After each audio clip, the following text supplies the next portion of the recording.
दमोह उपचुनाव में जाति का गणित, जाति के आधार पर चुनावी जमावट, मंत्री और विधायक संभालेंगे मोर्चा। मध्य प्रदेश के दमोह में उपचुनाव को लेकर बीजेपी ने पूरी ताकत झोंक दी है। बीजेपी ने मंत्रियों की फौज मैदान में उतार दी है। पार्टी एक व्यापक रणनीति पर काम कर रही है। मसलन चाहे क्षेत्रीय समीकरण हो या फिर जातिगत समीकरण, बीजेपी ने एक एक समीकरण पर पूरा होमवर्क किया है। दमोह के जातिगत समीकरण पर नजर डालें तो यहाँ 46,000 दलित वोटर, 38,000 लोधी वोटर, 12,000 ब्राह्मण, 18,000 मुस्लिम, 18,000 यादव, 14,000 जैन वोटर हैं, जबकि काछी, कुर्मी, रैकबार और सेन समाज के मिलाकर करीब 40,000 वोटर हैं। बीजेपी ने जातिगत समीकरण के आधार पर ही दिग्गज नेताओं को मैदान में उतारा है।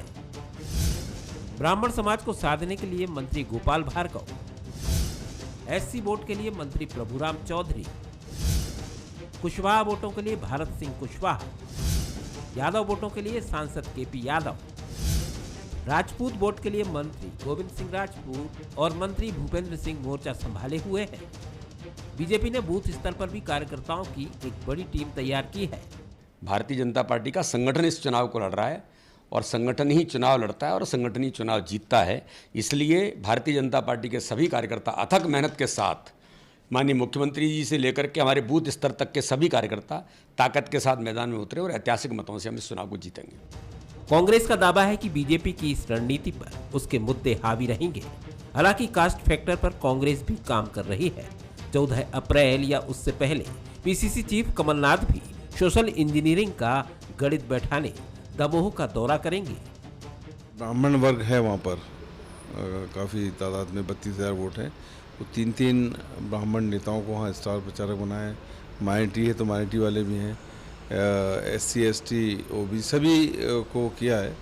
तो कांग्रेस की जो स्ट्रेटजी है वो सही दिशा में जा रही है और कहीं न कहीं ये निश्चित है कि कितना ही सेट कर ले जयंत मलैया जी को बीजेपी, लेकिन उनके सपोर्टरों में ये बात रहेगी, वो उस उत्साह से काम नहीं कर पाएंगे कि जिस राहुल लोधी ने कांग्रेस के कैंडिडेट के रूप में मलैया जी को हराया, उसके लिए वो उतना समर्पित नहीं हो पाएंगे।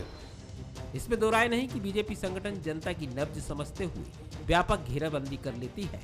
जातिगत समीकरण हो या फिर क्षेत्रीय समीकरण, बीजेपी पूरा होमवर्क करती है और यही कारण है कि 28 विधानसभा सीटों के उपचुनाव पर भी बीजेपी बड़ी जीत हासिल कर पाई थी। हालांकि जनता सोच लेती है तो तमाम रणनीति और जमावट फेल भी हो जाते हैं। आज का हमारा मुद्दा है दमोह में सोशल इंजीनियरिंग और मैं हूं शरद द्विवेदी। तो आज एक बार फिर दमोह की तरफ रुख करेंगे और दमोह और जैसा भारतीय चुनाव व्यवस्था में जाति एक बड़ा ही महत्वपूर्ण फैक्टर होती है। लाख हम संविधान की दुहाई दे लें, लाख हम अपने डेमोक्रेटिक ढांचे की बड़ाई कर लें, लेकिन फैक्ट इज रिमेन फैक्ट, तथ्य है कि भारत में जाति एक बड़ा विषय है। ये बहुत पीड़ा का विषय है, लेकिन दुर्भाग्य से ये विषय हमेशा रहता है और इसको बढ़ाया इसलिए जाता है कि राजनीति इसमें एक बहुत अहम रोल प्ले करती है, क्योंकि जाति एकजुट भी करती है और जाति बांटती भी है। बांटती इसलिए ज़्यादा है कि पूरे देश में भारत एक होमोजेनस सोसाइटी नहीं है जहां एक ही व्यवस्था के लोग आपको कश्मीर से लेकर कन्याकुमारी तक मिलेंगे। भारत एक विविध वर्णीय संस्कृति और सभ्यता का देश है और यहाँ अलग अलग भाषा, अलग अलग जाति, अलग अलग धर्म के लोग निवास करते हैं और यहीं से वो डिवाइड की नीति शुरू हो जाती है, जिसको आप कहते हैं जाति के नाम पर पहले लोगों को अलग थलग खड़ा कर देना, फिर उनको एक दूसरे के विरुद्ध वैमनस्य से प्रेरित करना और फिर उसका फ़ायदा उठाना, क्योंकि इससे ध्रुवीकरण होता है। कोई ठाकुर खड़ा हो जाता है, कोई ब्राह्मण खड़ा हो जाता है, कोई दलित खड़ा हो जाता है, कोई आदिवासी खड़ा हो जाता है, तो दूसरी जातियों के नेता उसको न्यूट्रलाइज करने के लिए तुरंत रणनीति बनाना शुरू कर देते हैं। ये बिल्कुल सही बात है और यही वजह है कि कई बार चुनाव के नतीजे हम देखते हैं जहां मतदाता इस बात पर ही चले जाते हैं कि योग्यता तो देखेंगे, हम बाद में देखेंगे, लेकिन पहले जाति देखते हैं। चलिए, जाति पर कुछ ज़्यादा ही लंबा प्रवचन हो गया। दमोह की अगर हम बात करें तो दमोह में भी जाति का फैक्टर, विधानसभा चुनाव की अगर हम बात करें, उपचुनाव की, तो फिर बहुत अहम फैक्टर है। और जो मेहमान हमारे साथ हैं जिनसे हम इस विषय पर बात करेंगे उनसे मिल लीजिए। हमारे साथ हैं वरिष्ठ पत्रकार, राजनीतिक विश्लेषक, कई पुस्तकों के लेखक शिवनराग पटेरिया जी, बहुत स्वागत है। सतीश सिकरवार जी हैं, विधायक कांग्रेस के, उनका भी स्वागत है।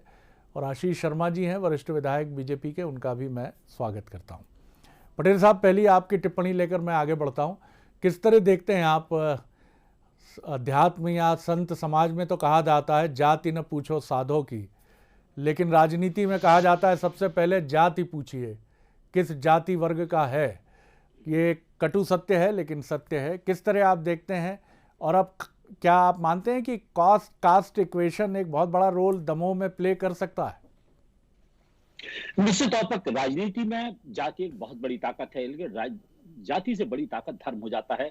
2019 के जो लोकसभा चुनाव थे उसमें धर्म की आंधी पर सारे जातिगत समीकरण तिरोहित हो गए।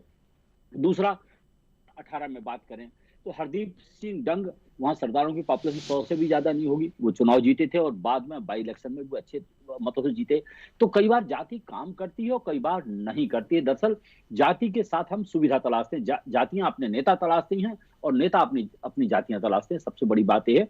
और राजनेताओं का और आम लोगों का मिला जुला होता है, उसमें हीरोइज्म तलाशते हैं कि हमारा हीरो है, मैं लोधी हूं तो ये मेरा लोधी है, ठाकुर है, और संकट के दौर में वो काम भी आते हैं। सबसे बड़ी बात है तो एक वेस्टेड इंटरेस्ट ग्रुप जो क्रिएट होता है वो सबसे बड़ी बात है।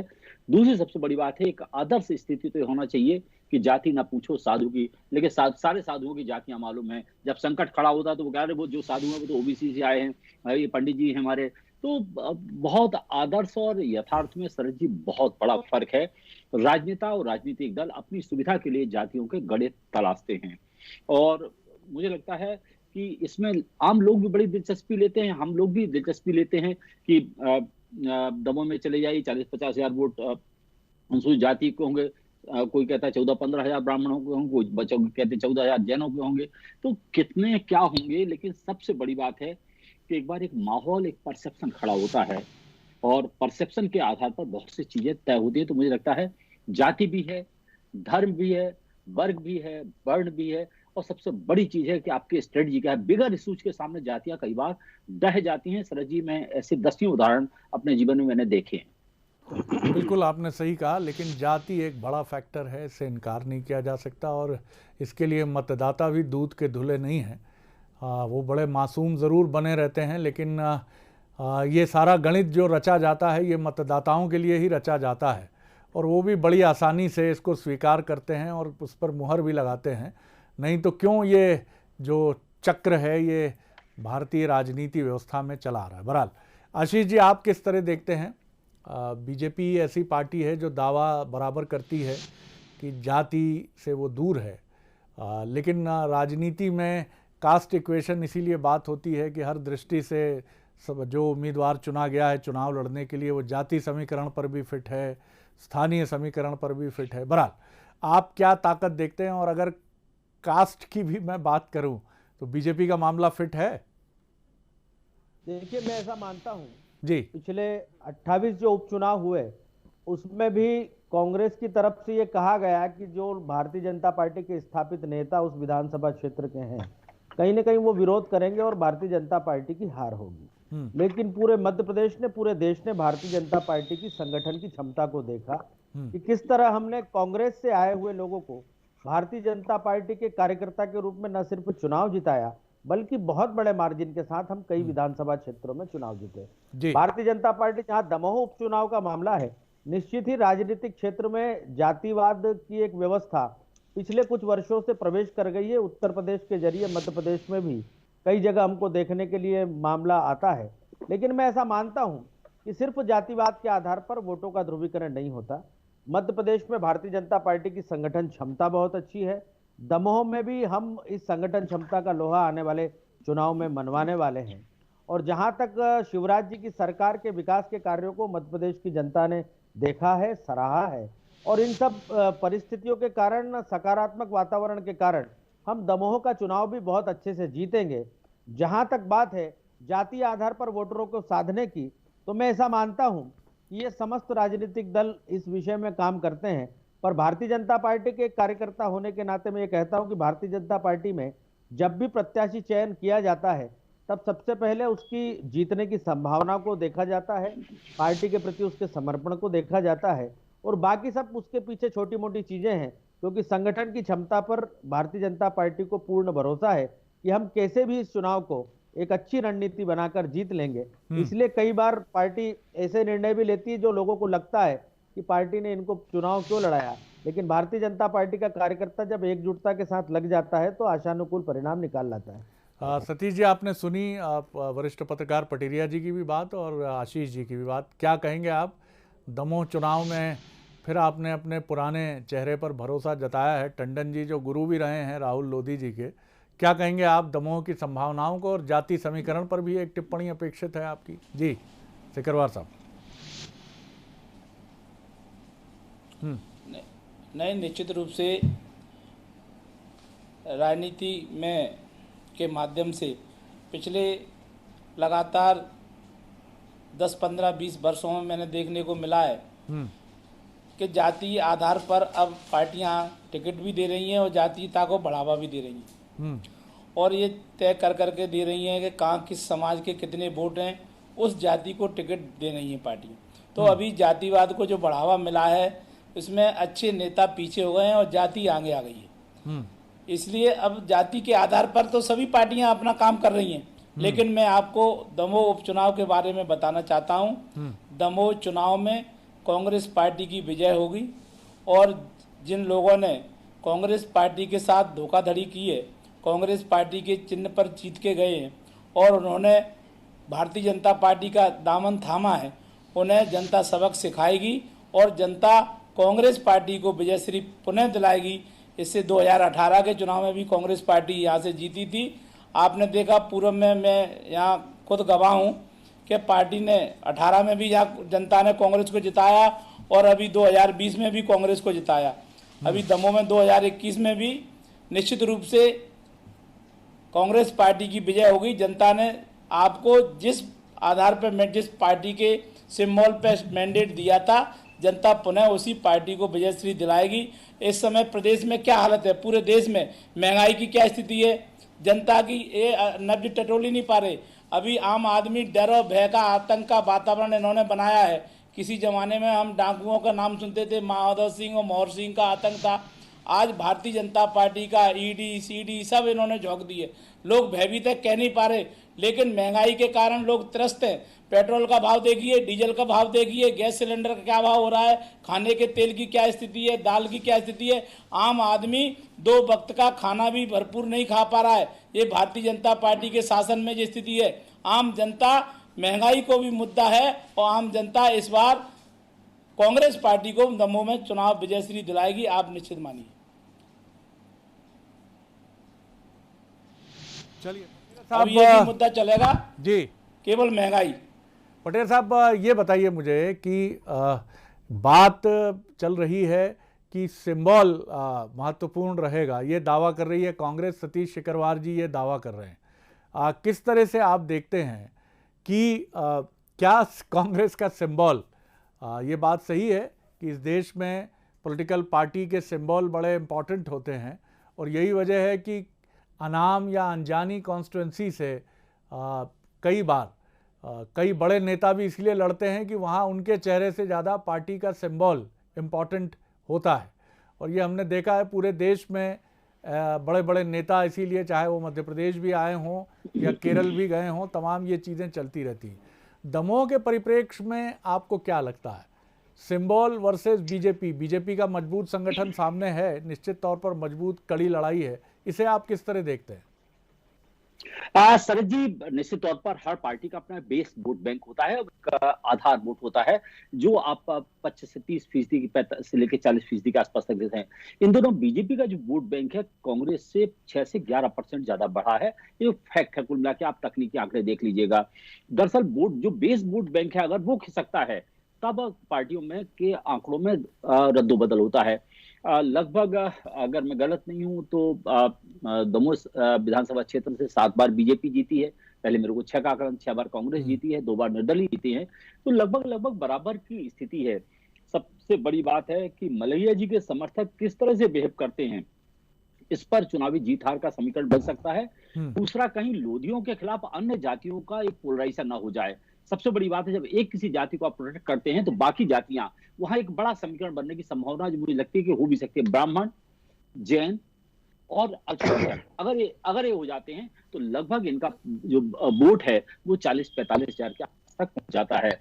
और कांग्रेस इसी आधार पर चुनाव लड़ रही है। मुझे लगता है जैनों की नाराजगी को बनाएगी और लोधियों के खिलाफ एकजुटता, क्योंकि उनको लगता है कि लोधी बाहुबली हैं और अगर राहुल जीतेंगे, आसपास के कई विधानसभा क्षेत्रों में, बड़ा मेलारा में है, टीकमगढ़ में लोधी हैं, तो उनके कारण मुझे लगता है अन्य जातियों को पोलराइज करने की कोशिश कांग्रेस कर रही है। कांग्रेस की रणनीति का एक अहम हिस्सा है।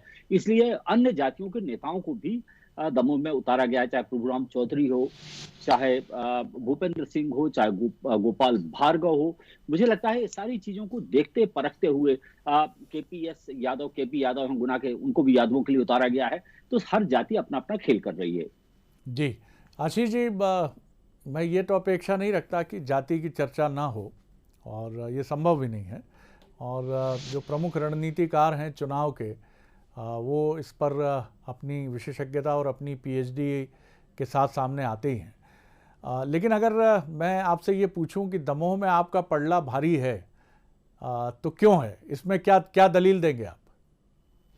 देखिए, दमोह हो चाहे कोई सा भी विधानसभा क्षेत्र हो, भारतीय जनता पार्टी का संगठन सर्वोपरि है और यही संगठन इसे अन्य राजनीतिक दलों से अलग करता है।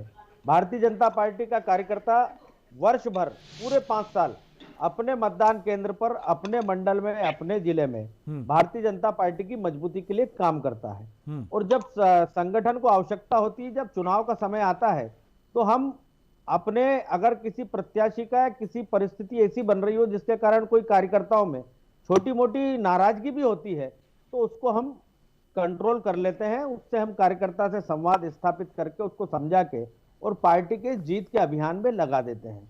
और इसीलिए हम अधिकांश विधानसभा क्षेत्रों में जीतते हैं। यही पार्टी की रणनीति है कि पार्टी का कार्यकर्ता समर्पित भाव के साथ चुनाव के अभियान में लग जाता है। दमोह में भी पूरी पार्टी एकजुटता के साथ चुनाव लड़ेगी। कांग्रेस हो या विपक्षी दल जो भी हो, उसको किसी प्रकार की भी सेंधमारी में सफलता भारतीय जनता पार्टी के संगठन में नहीं मिलेगी। हमारा पूरा नेतृत्व एकजुटता के साथ चुनाव लड़ रहा है, पूरे कार्यकर्ता लगे हुए हैं और हम में से भी कई कार्यकर्ता यदि पार्टी को आवश्यक लगेगा तो वहां चुनाव अभियान के लिए जाएंगे।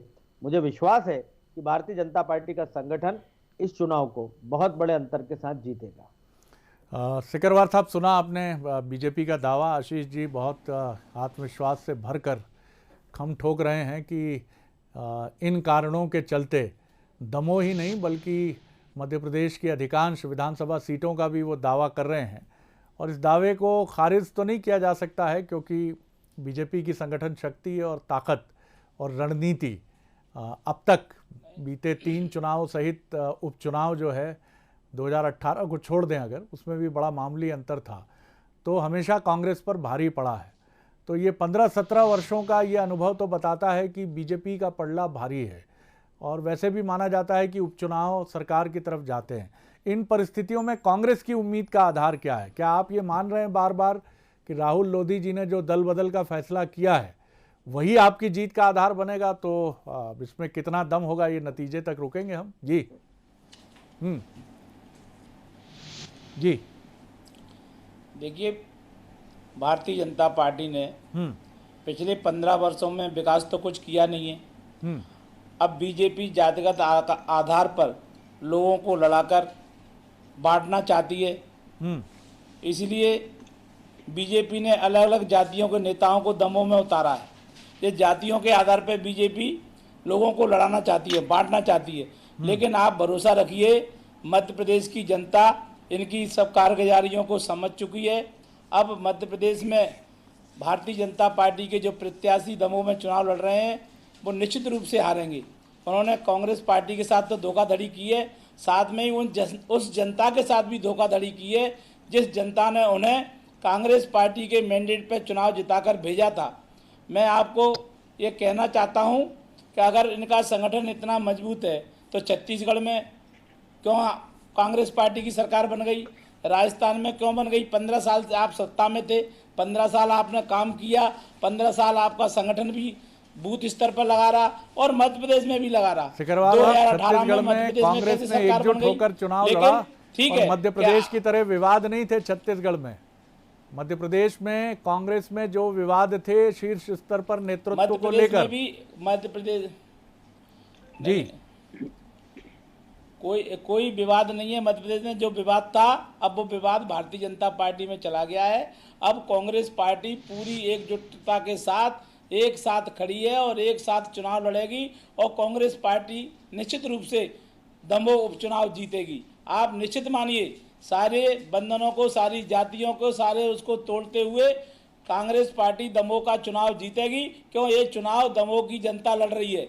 जनता के साथ जो धोखाधड़ी हुई है जनता उसका बदला लेगी और उन्होंने 18 में खरीद फरोख्त करके जो सरकार अभी बनाई है ये थोड़े दिनों की बात है, फिर 23 में कांग्रेस पुनः वापसी करेगी। आशीष जी, एक छोटी टिप्पणी आपकी इस पर जरूर बनती है, बड़े आत्मविश्वास से बोले हैं सिकरवार साहब भी। जी देखिए सतीश सिकरवार जी निश्चित बोले हैं, लेकिन जमीनी हकीकत दमोह की क्या है ये आप वहां जब पहुंचेंगे उस चुनाव में तब आपको पता लगेगी। भारतीय जनता पार्टी का पूरा संगठन पिछले 1.5 माह से लगातार वहां पर काम कर रहा है और जब अपने क्षेत्र के विकास के लिए कोई व्यक्ति इस्तीफा देता है विधायकी के पद से तब उसका त्याग महान हो जाता है। उन्होंने त्याग जो किया है, पार्टी को छोड़ा है और क्षेत्र की जनता के विकास के लिए भारतीय जनता पार्टी की सरकार के साथ नाता जोड़ा है। तो ये विकास क्षेत्र की जनता को आने वाले समय पार्टी का दामन, जो भारतीय जनता पार्टी का दामन थाम लेता है आज के समय में पाक साफ हो जाता है। पार्टी और शिवराज सिंह चौहान की सरकार का है, उस विश्वास पर दमोह की जनता भी पूरा भरोसा करेगी, उस चेहरे पर भरोसा करेगी और इसलिए हमारे विकास को, हमारी विकास के प्रति प्रतिबद्धता को और हमारी ईमानदारी को और हमारी बहुत अच्छी नियत को दमोह की जनता वोट देगी। इसलिए कांग्रेस कहीं दिखने वाली नहीं है, क्योंकि मध्य प्रदेश की जनता को ये पता लग चुका है कि कांग्रेस की सरकार का किस तरह मध्य प्रदेश में पतन हुआ था। आज इनके पास कोई सर्वमान्य नेता नहीं है, कोई संगठन नहीं है और इसके दम पर मैं कह सकता हूं कि भारतीय जनता पार्टी की सही बात है। भारतीय जनता पार्टी गंगा मैया है, जो इसमें डुबकी लगा लेगा उसके सारे पाप दूर हो जाएंगे। कम से कम कुछ नेताओं को तो जरूर लगता है सिकरवार जी, आप माने या ना माने, लगाएगा वो पाक साफ हो जाएगा। कई नेताओं को तो ये लगता है कि कमोबेश इसी तरह की स्थिति है, पाक साफ हो जाएंगे वो। जी जी जी जी नहीं पाक साफ हो जाएंगे। जी बहुत धन्यवाद सिकरवार साहब, धन्यवाद पटेरिया साहब और धन्यवाद इसमें जो डुबकी लगा लेगा वो पाप साफ हो जाएगा।